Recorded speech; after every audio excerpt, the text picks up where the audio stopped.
Commissioner Jorgensen, thank you so much for joining us. And of course, Fatih Birol, head of the International Energy Agency. A question to you both, and perhaps we can start with you, Commissioner. You both said, do not make a mistake to assume that a ceasefire in Iran would immediately and automatically take us to pre-war conditions, because this will have long-term ramifications. This week you have been proven right, because we've seen, again, major volatility in the energy market. Where do we go from here, knowing we're about to enter the summer season? Where do we go from here?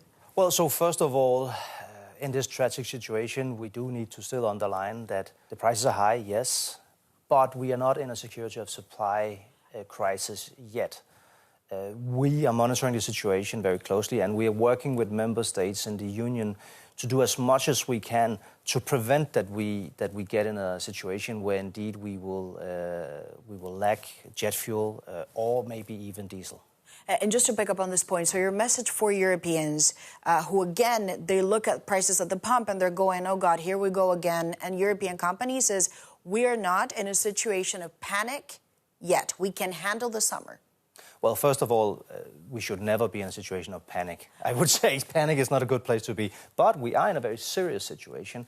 And I'm not telling people or companies or businesses or decision makers not to be worried. There is, unfortunately, reason to be worried. But we can act, and we will act. One of the things that I am arguing, that we in the Commission are arguing, and that Fatih Birol is supporting, is we really need to do whatever we can to electrify our economies as fast as we can. Because there's many things we can do to be independent of fossils. Many of them takes years, but electrification is something that you can do and that will have an immediate effect. Well, the Europeans have also said they will not pay for passage, but as it stands, do you now begin to factor a scenario in which, and I know it's extreme, but do you think $100 a barrel oil is possible? What numbers are you looking at in terms of your new scenarios? Yeah. It is, there are so many uncertainties, but the uncertainties are not related to energy sector. It is related to the politics and what is happening in the conflict over there. If Hormuz is closed again, we may see upward pressure on the prices with significant implications on the economies. And you have a number in mind? Is in your conversations with the Commissioner, did you say be prepared to this level? I don't need to tell the Commission is always well prepared, but I can tell you that the entire world should be prepared for the worst case, which we hope will not materialize, but we really need to be prepared for this worst case scenario. And what does worst case mean? If the Hormuz is closed again.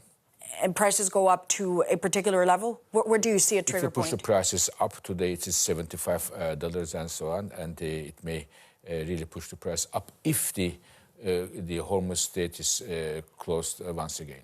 And that there's a point in which the both of you agree, and that is there's a question of energy security. Europe needs energy security, and it needs to be able to produce homegrown energy. Sure. At this point, how do we make that a reality? Because for a lot of Europeans, they'll say, ever since the war in Ukraine started, there is no energy security in Europe.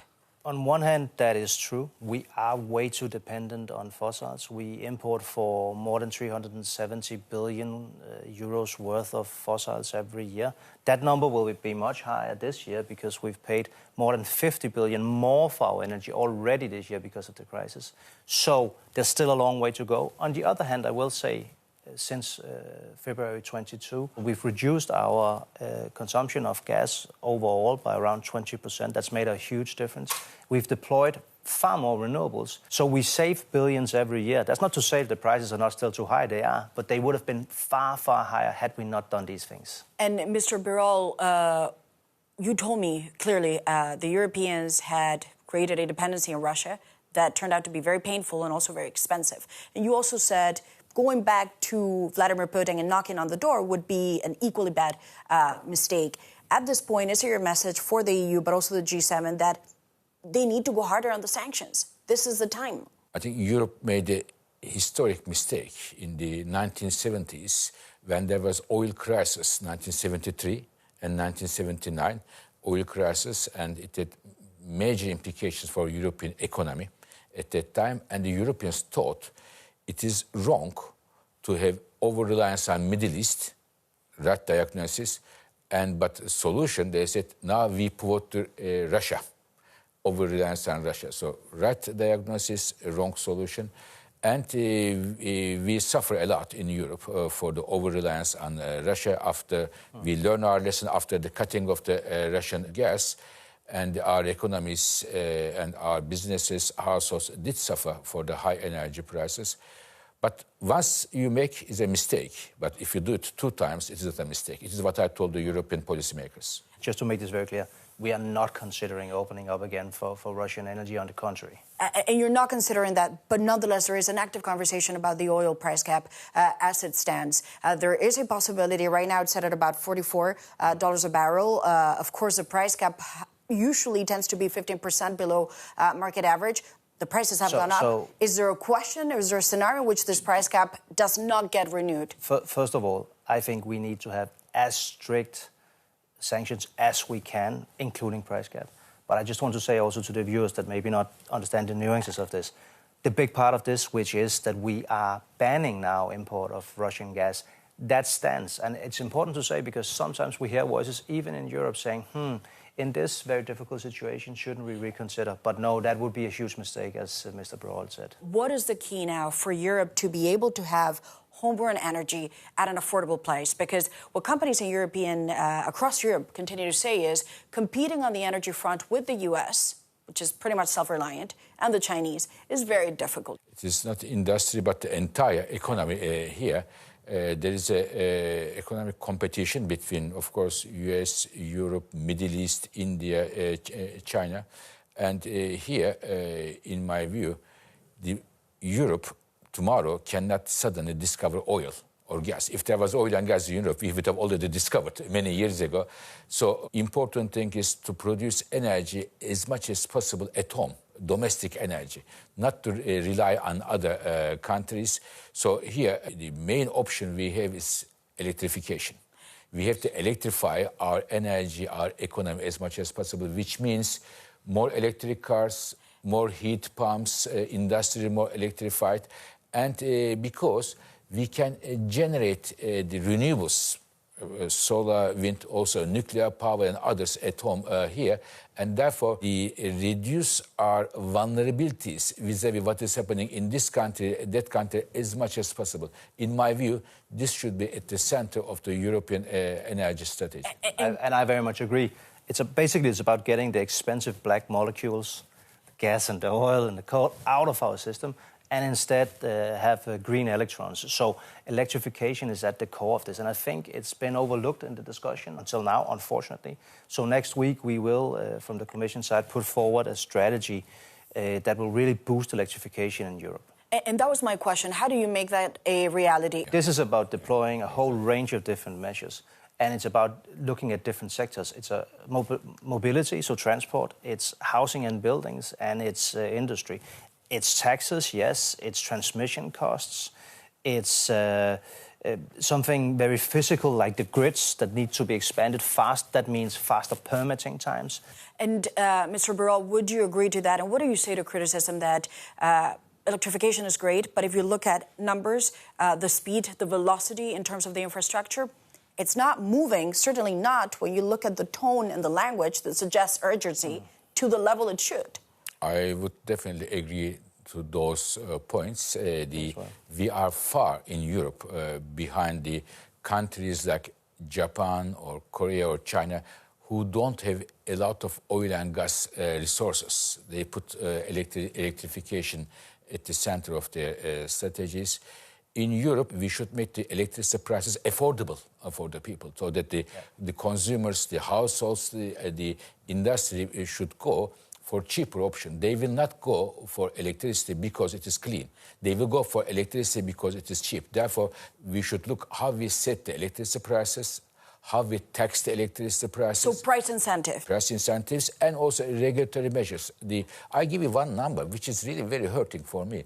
Last year, 85 gigawatts of renewables added to the European electricity system. Big number, but 600 gigawatts, almost 7 times of that, renewable projects finished, because there was no grid to bring it to the homes and to the industry. They were waiting like this. So this is really an economic crime, if I may say so. So therefore, I fully support the Commissioner, put the grids, building good grids for the European energy system. Ultimately, we've talked about this for many months now. What's going to break the wheel, ultimately? I think the issue is with the European leaders and the finance ministers too, in order to give incentives. If we leave everything to the markets, it will not happen. We should intervene, we should give incentives, price incentives and subsidies in different cases in order to incentivize the consumers. Can I also just add to that? I'm certainly not the one to neglect the challenge and the problem. On the contrary, I'm here to say, listen, this is a wake-up call. But things are actually moving in the right direction. We have a record number of electric vehicles being sold these months. Even in a country like Germany, they're now selling more electric vehicles than combustion engine cars. We have a record number of individual households now using heat pumps as a heat source. All of these things are going fast, but not fast enough. Now, on the grids part, we need to have more investments, yes, and we need to have more physical infrastructure, yes, but we also need to use what we have more flexible. And that can be done in a smarter way. So when we combine this with storage, for instance, with AI, with digitalization, not only can we expand the use of what we already have, we can also bring down the prices that way, because it means that we will use the energy when it's cheapest. And you've talked about proposals that the Commission would put forward. Obviously, you're fighting hard for this politically, too. Is it your sense that some member states just simply say, it's nice, but my business is nuclear, and this is just not my priority as it stands? To be honest, no. I do actually think that there is a shared analysis, and there's a shared also willingness to move forward faster than what we're doing now. Of course, there's differences between some countries. Some are focusing on nuclear, some are focusing more on renewables, some are focusing on both. But electrification that we are talking about today is necessary both for nuclear and for renewables. So this is also why we are arguing, Dr. Borrell and I, listen, let's move forward with the electrification part as fast as we can. So you don't believe there's a single member state? Of course, there's big nuclear countries like France that is the core of their energy strategy that may not be as keen. You don't feel that your work is in a way being slowed down by the politics? Not at all. I think that even, I do acknowledge, of course, there's a big discussion between renewables and nuclear. Of course there is. But on electrification, those electrons, whether or not they're from nuclear or they're from renewables, they still need the cables and they still need the grids. And in that sense, I think there's common ground. What I will say, and where I would like a little bit more urgency, is that, as you said, we've been speaking about this for months. We have put forward a grids plan that will help spark this transition. It's being negotiated now. I'm urging member states and the European Parliament, let's do this, let's finalize these negotiations as fast as possible. In Europe, we like to discuss the things a lot. Maybe Very sometimes too much, sometimes, sometimes not so much. Some of those discussions most of them are useful, some of them are less useful. In my view, I work on this issue energy since some time. One of the least useful discussion in Europe we have is it renewables or nuclear? We need both of them as much as possible because we need a lot of electricity in Europe. This is our independence, this is our sovereignty. Can I also say that if we are honest about what are the real priorities out there in member states, very often that will not be the real discussion. The discussion out there with the finance ministries and with the parliaments will be, we need some money to invest. We see it's necessary, we need it fast.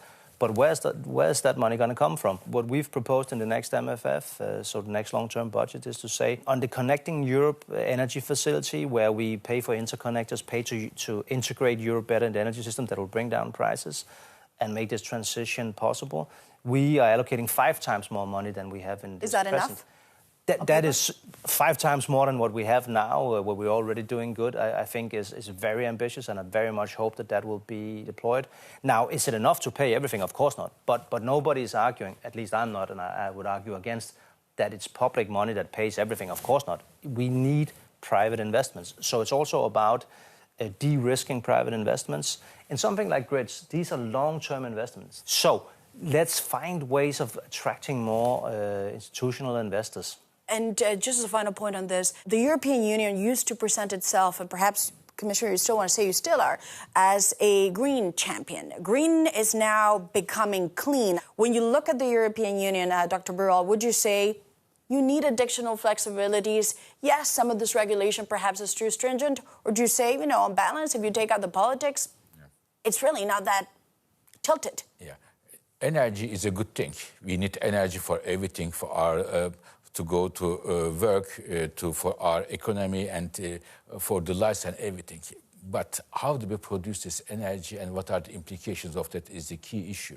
So therefore, in Europe, we need a lot of energy, especially electricity, which is affordable and reliable and also clean. And electricity provides all of these components, especially if it comes from the renewables, nuclear and others. And Europe can do it. We did many good things in the past. And this energy regulation, green regulation, climate regulation, you don't believe that is a problem? I think European leaders, like the Mr. Commissioner, will put all of them together. There are trade-offs here and there, of course. In a pragmatic way, we have to find out the electricity way, and electricity is the future of Europe. And the good news is that really, yes, there can be trade-offs, as Dr. Burrell mentions, but in most of the cases, it'll be the opposite. It'll be actually the same solutions that we need to become more independent, to lower prices, that we need to fight climate change. And I'm glad you asked it, because I personally also think that we speak too little about climate change.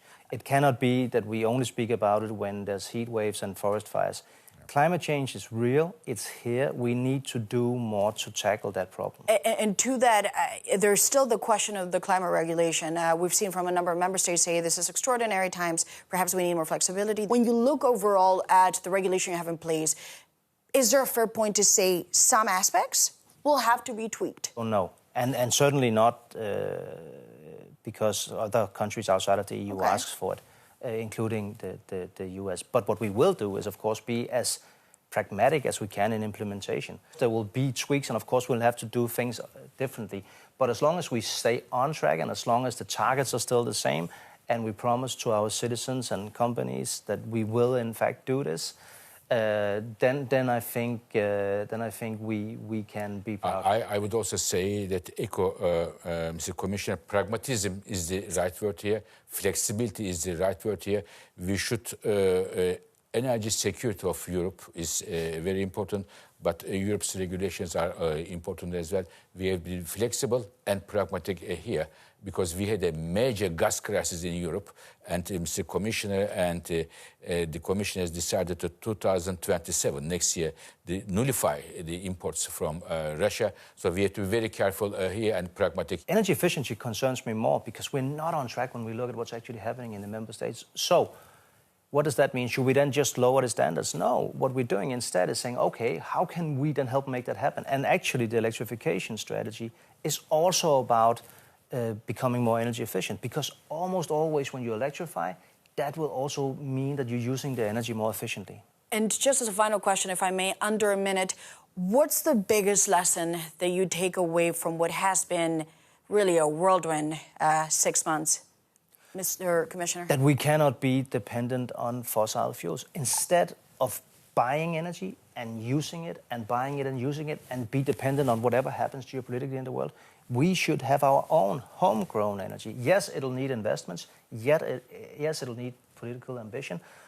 But these things can be done. And if we do that, then in the future we'll have cheaper energy, we'll fight climate change, and we will be more independent. And Mr. Burrell, hectic 6 months. What do you take away from this? What's the lesson you draw from it? It is the world is getting dangerous by day, and the energy security is getting more important. And energy security is like national security. So I think we must, in Europe, produce energy as much as possible at home. And we need to produce a lot of electricity. And when we import energy, we have to work with the countries that we trust and get the energy from those countries. Well, as always, thank you to the both of you for joining us on Euronews. Thank you.